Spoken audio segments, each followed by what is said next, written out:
Dios en mi corazón. Autor, Jorge Antonio. Capítulo 2. Bienvenido a Brasil.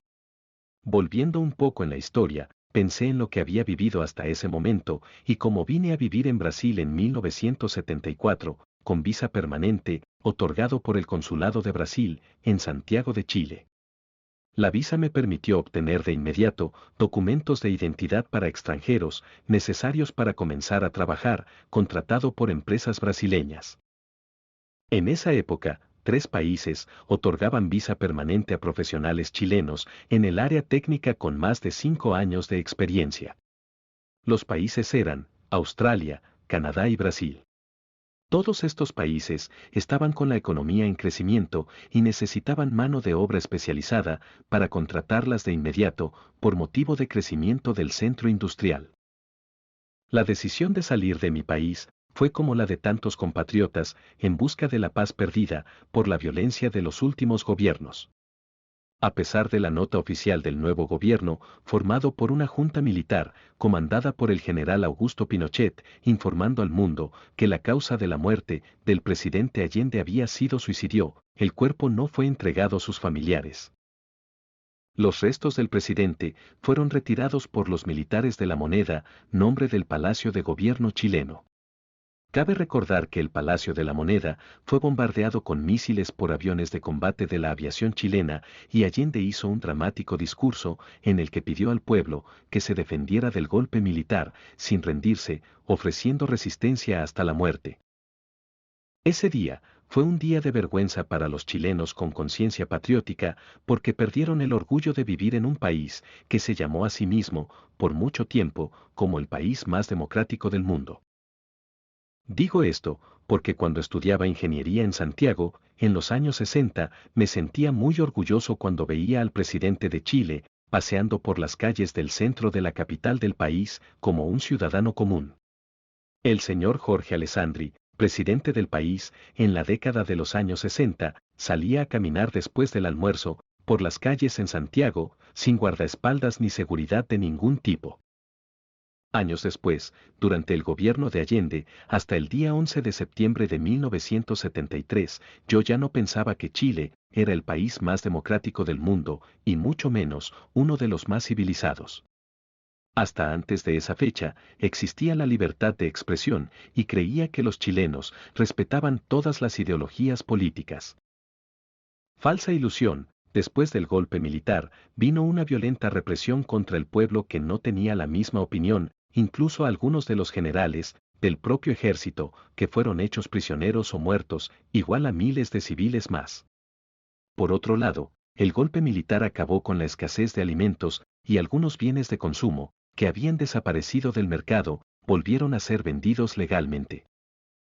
La falta de alimentos y bienes de consumo, en el gobierno de Allende, dejó a los chilenos en la más completa desolación y sin ningún tipo de protección.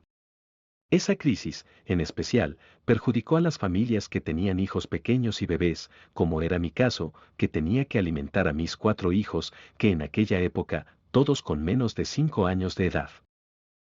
Comprar 250 mililitros de aceite o medio kilo de azúcar era una odisea, ya que tenía que enfrentar interminables colas de 2 a 3 horas, con gente esperando, cuando había un pequeño almacén que vendía esos productos.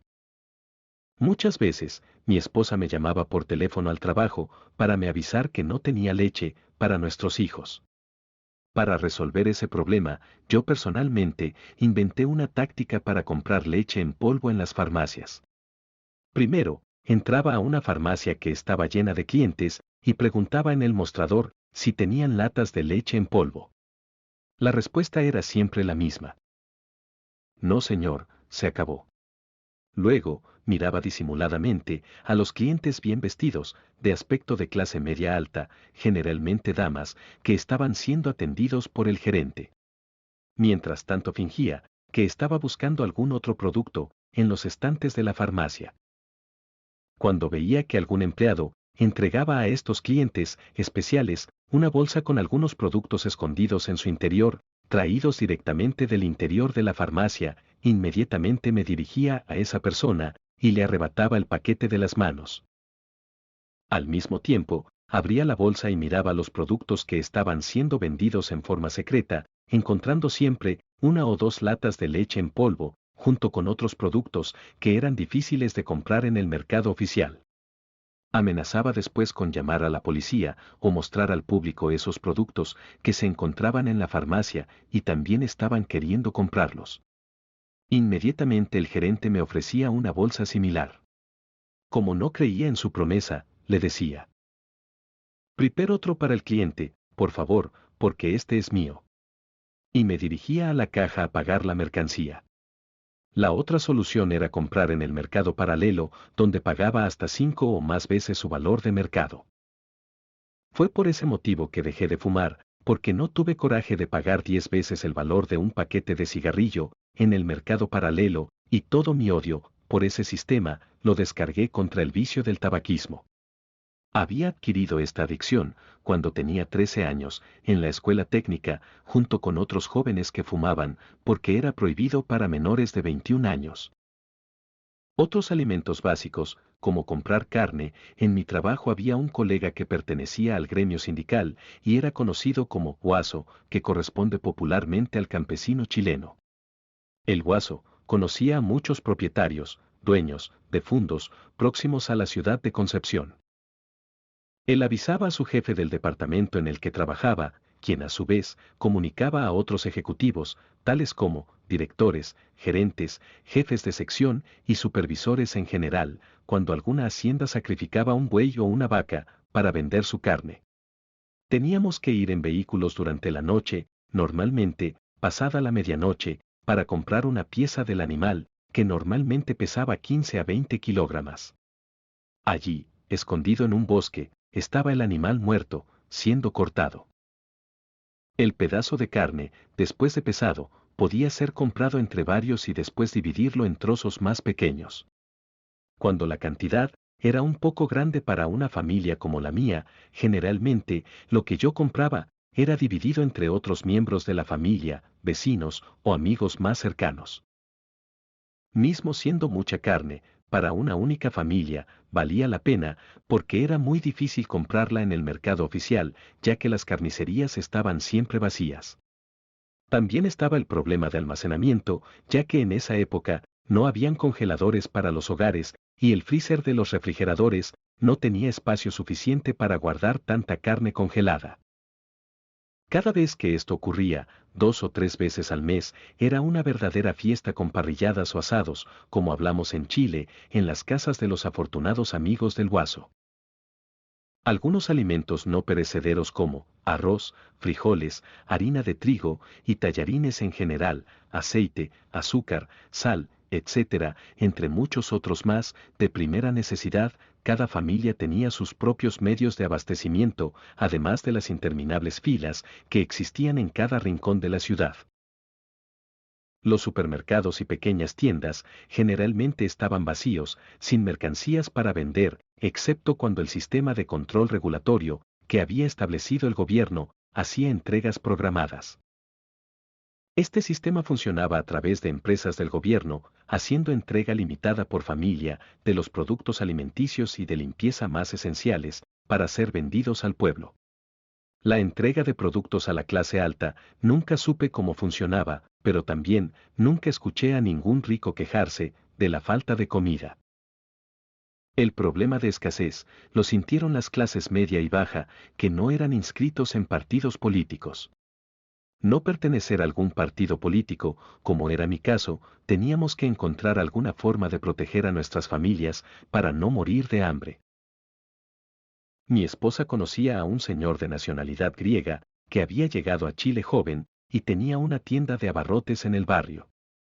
Este señor ayudó mucho a mi suegra, con 4 de los 5 hijos, cuando quedó viuda. En ese tiempo, ella compraba en la tienda sin pago en efectivo, cuyos montos de sus compras eran registrados en una libreta que controlaba mi propia suegra. Mi esposa nunca se olvidó del buen corazón de este señor, de nacionalidad griega, y cuando adulta, trabajando como funcionaria en el Servicio Social chileno, pudo ayudarlo con la documentación para su jubilación. Este señor extranjero nos ayudó mucho, a mí y mi familia, vendiéndonos alimentos, en los momentos en que su tienda de abarrotes estaba cerrada. Fue nuestra gran ayuda, especialmente para mis hijos pequeños. A través de algunos amigos en común, el señor griego, como lo llamábamos, nos avisaba cuando llegaban mercancías a su pequeña tienda. Por lo general, preparaba una canasta con alimentos básicos, de todo lo que recibía, e íbamos de noche a buscarla. Todos esos alimentos eran muy difícil comprarlos en tiendas normales, además de enfrentar colas interminables, el precio era bien más caro.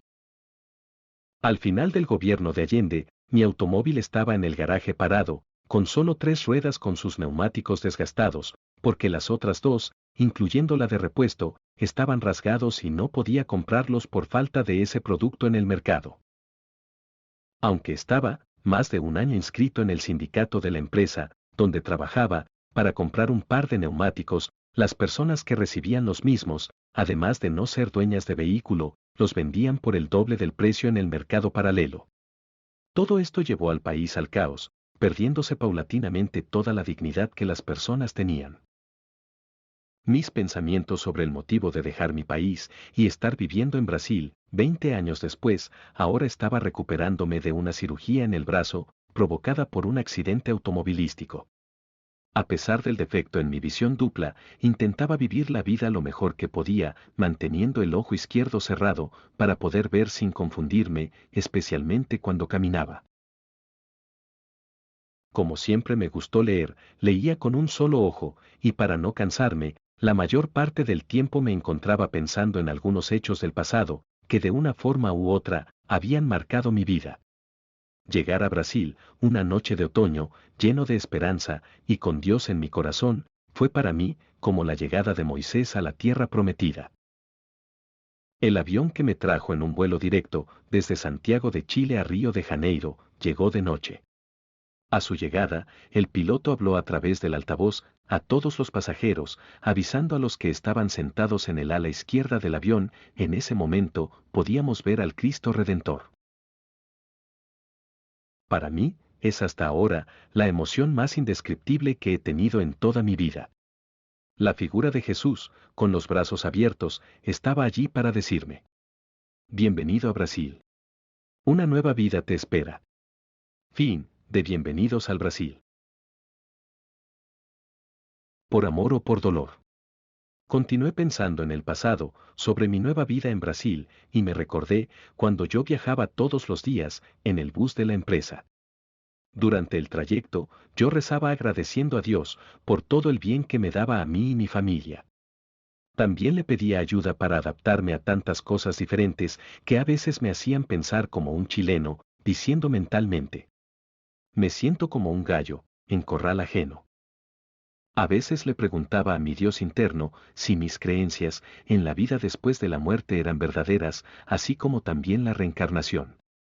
Terminaba durmiendo después en el viaje, y solo despertaba cuando llegaba a la fábrica, donde la rutina del trabajo hacía olvidarme de mis preocupaciones.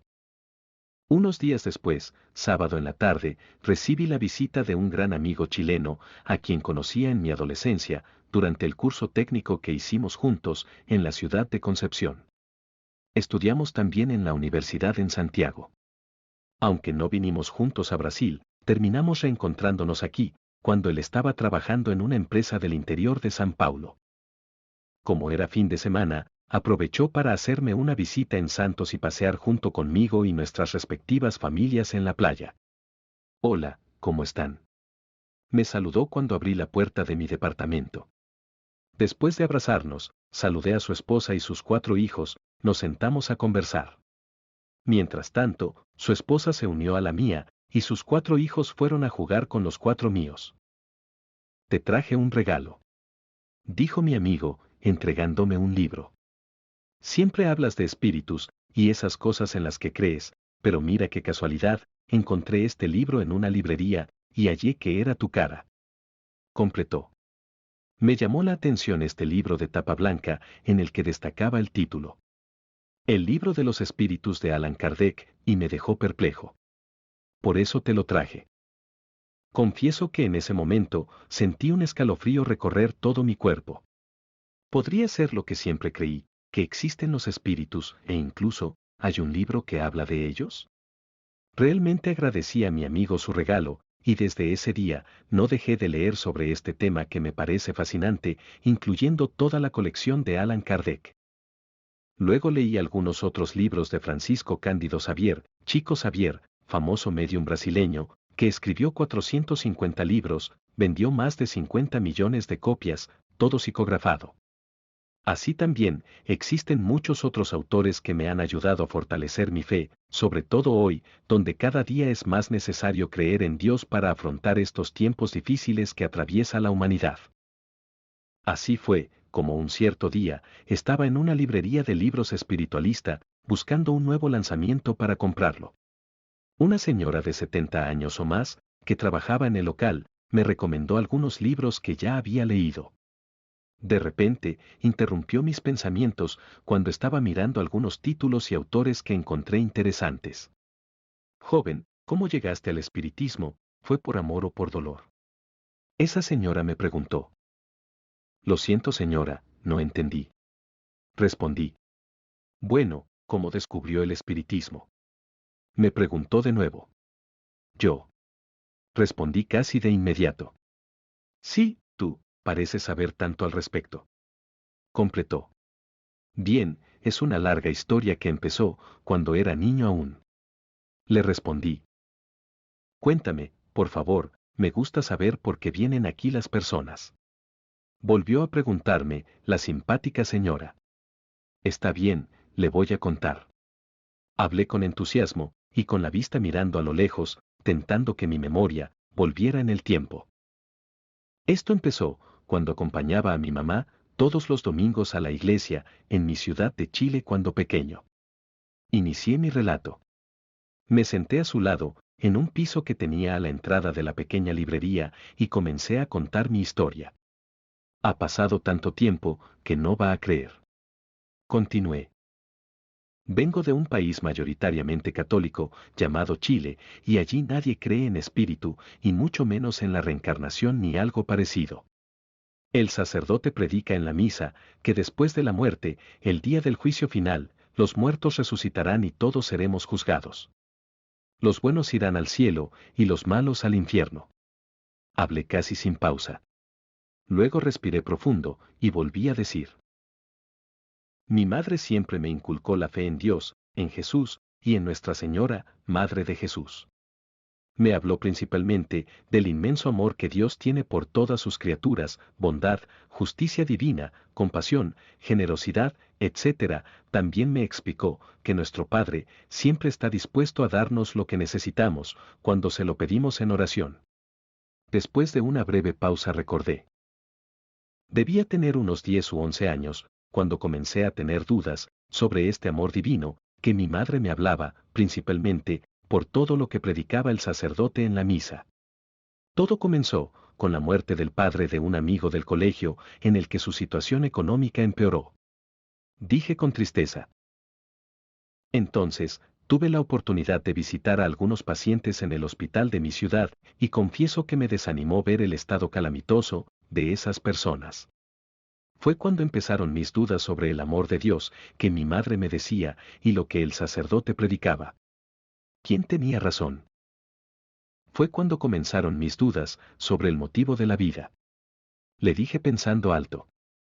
Una noche no pude dormir por tanto dolor en un diente que tuve que ir al dentista al día siguiente para extraer el molar que tanto me molestaba. Con tanto dolor yo pensé. ¿Dónde está Dios, que parece no preocuparse por el dolor de las personas? ¿Existe Dios, o fue inventado por la Iglesia para que nos comportemos bien, por temor a ir al infierno eterno? Esta y muchas otras ideas me vinieron a la cabeza, y cuanto más pensaba, peor se ponía la situación. Hablé ahora emocionado, de mis recuerdos de esa época. Me sentí más confortable con la atención de la noble dama, que me miraba con curiosidad, y seguí hablando, casi sin parar. De vez en cuando, yo mismo le hacía algunas preguntas, o hablaba sobre Chile, para ayudarla a pensar y a comprender mejor mi raciocinio. En Chile, es común escuchar a la gente decir: ¿A qué familia perteneces o en cuál universidad te graduaste? Este prejuicio social hace que la persona consultada se sienta inhibida, especialmente si la persona que pregunta es alguien de una clase social más alta o de una familia local tradicional. Tomando aire, respiré y luego continué. Todo eso me hacía pensar que Dios no era justo. ¿Por qué algunas personas nacían ricas y otras tan pobres? ¿Por qué algunas personas como yo eran sanas y otras enfermas? Algunos más inteligentes y otros menos, bonitos o feos, con dotes artísticas o sin ninguna habilidad. ¿Cómo Dios pudo haber creado un mundo tan desigual para las personas, donde algunos tenían tanto y otros prácticamente nada? Todo esto no tenía sentido para mí. Le dije a la distinguida señora, y continué. ¿Por qué el dolor y el sufrimiento de algunos, e incluso la muerte prematura? Si la muerte es para todos. ¿Por qué algunos mueren temprano y otros viven hasta la vejez? ¿Cuál es la razón para vivir? Si luego tienes que morir. Terminé mi análisis. La dama me miró ahora, como si nunca hubiera escuchado algo igual. Como si fuera la primera vez que alguien cuestionaba la vida de esa forma, haciéndola pensar que realmente no tiene sentido. Mientras intentas comprender el por qué dentro de ti mismo. Respiré profundo y completé. Yo era un niño, pero me molestaba saber que la vida se tenía que vivir así. En ese momento, no sabía que esto se llama meditación y que lo hago hasta hoy, cuestionándome todo, hasta lo que me parece lógico. Creo que no sabemos nada y que estamos demasiado llenos de nosotros mismos y vacíos de Dios para comprender y alcanzar la felicidad que buscamos. Vi que ahora la señora me sonreía y como adivinando sus pensamientos, me acomodé en mi asiento. Estaba más relajado, y le dije. Fue entonces cuando un día se me ocurrió una idea en forma de pregunta. ¿Cómo habría creado el mundo si yo fuera un Dios? Recibí esta idea con gran alegría y comencé a crear en mi mente mi mundo perfecto. Me detuve un momento y volví a hablar de mi vana filosofía. En mi mundo no habrá muerte. Como la vida será eterna, la vejez tampoco tiene por qué existir. Pero, tendré que limitar el número de personas. Me pregunté a mí mismo. Bueno, solo que el mundo que estoy pensando no es la Tierra, sino un lugar infinito donde la gente pueda vivir para siempre. Me respondí mentalmente. Y las personas tendrían que ser siempre jóvenes y nunca envejecer. Volví a cuestionarme en mi interior. Por supuesto que sí. Me respondí mentalmente. Todos tendrán apariencia de unos 20 o 30 años como máximo. Pensé. Pero luego reflexioné, espera, tampoco es justo que las personas de más de 1000 años estén juntas con personas que recién están cumpliendo 25, por ejemplo. Aquellos de mucha experiencia y los jóvenes tendrán que ser personas buenas, con mucha moral, para no querer engañarse entre sí y sobre todo, transmitir su propia experiencia sobre lo que hayan vivido, conociendo el bien o el mal. Después de esta reflexión, continué pensando. Había algo extraño en mi mundo ideal. Debe haber alguna forma de separar a estas personas en orden de experiencias y evolución en términos de sus conocimientos y sentimientos. Especialmente los más nobles de espíritus y con mayores talentos adquiridos. Hasta que todos se conviertan en personas buenas y felices. Para ello, construiría mundos pequeños y enviaría a las personas que aún no han aprendido a ser buenas y felices. Para que juntas puedan construir una sociedad aprendiendo de sus errores y aciertos y sabiendo reconocer lo bueno de lo malo. Crearía una muerte ficticia, ya que vivirían en un cuerpo mortal temporal, y los espíritus serían enviados allí periódicamente hasta que se volvieran sabios y felices. Trabajando en comunidad, ayudándose unos a otros. Solo así, algún día volverían a mi mundo ideal, para trabajar por el progreso y la felicidad eterna. De esa forma, terminé mi análisis sobre cómo llegué al espiritismo y concluí. Eso es lo que Dios hizo, exclamé, sintiendo mi corazón palpitar. Lleno de alegría. Dios tenía razón, era yo, el que todavía no entendía su plan divino. Dije, mirando a la señora, que no creía lo que había escuchado de mí. Cuando cumplí 12 años, y debía hacer mi primera comunión, yo estaba feliz con mi descubrimiento filosófico. Ya había hablado con mi madre, y con el párroco de la iglesia, para estudiar en el seminario, y formarme sacerdote algún día, después de terminar el primer grado. Seguí diciéndole a esta buena señora, de la pequeña librería espiritualista. Fui a hablar con el padre, sobre mi filosofía de reencarnación, que había nacido dentro de mí. Le dije que no creía en el diablo, ni mucho menos en el infierno, y que para mí la reencarnación era la explicación de todas las dudas existenciales sobre la justicia de Dios. El párroco me miró como quien ve al demonio, y dijo: Hijo mío, esto solo puede ser obra del diablo, no digas más tonterías. Haciendo después la señal de la cruz, cruzó los dedos índices de ambas manos. Salí corriendo de la iglesia, y volví solo para mi primera comunión. A lo largo de los años, he asistido a misas de bodas, bautizos, y misas del séptimo día, pero sigo creyendo que la vida es una escuela a la que hemos venido, y seguiremos viniendo, hasta que seamos buenos y felices. Solo más tarde, cuando se despierte esta conciencia, podremos ir definitivamente al mundo ideal, que es eterno, infinito, lleno de paz y amor, que nace del comportamiento de las personas que lo habitan. Acababa de recordar cómo había nacido en mí la idea de espiritualismo que 20 años después había leído en una obra íntegramente codificada por Allan Kardec.